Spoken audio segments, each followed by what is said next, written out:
Hello guys, and I'm glad to have you back. In this section, what we're going to do is to install the tools we're going to be using in this course. We're going to be using Visual Studio Code, and we are also going to be using Python. So let's go ahead and download these two.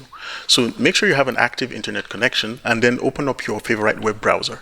I'm using Google Chrome, and then let's go ahead and do this. So right here on the search bar, we can use the top search bar, but I like using the bottom search bar. It's not a problem. I'll just type Visual Studio Code. And let's just go ahead and run that. So here we actually see Visual Studio Code editing refined. Let's go ahead and click that.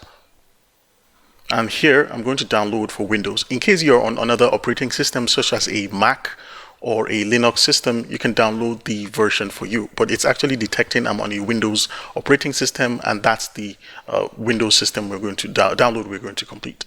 So right here, there's nothing more we could do but just to click download for Windows, where if you click the drop down, you can actually see we have downloads for Mac OS, Windows, and then for Linux. So here I'll just download the Windows stable, not the insider, but the stable build. So I'll just click on downloads like so. It's going to tell me it started downloading, and if you look right here at the bottom left of the screen, we have a 79 megabytes executable file to download.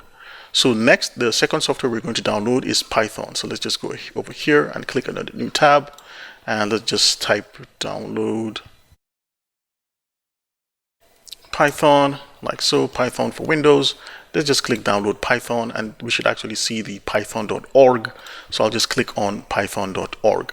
Again, we can actually just click this download button to see download the latest version for the operating system. If you're looking for another operating system, you can click on Windows, Linux, Mac, and other OSs. I'll just click that download Python 3.10.6, and I'll just click on the download button as well, and we'll actually see these two downloads right here.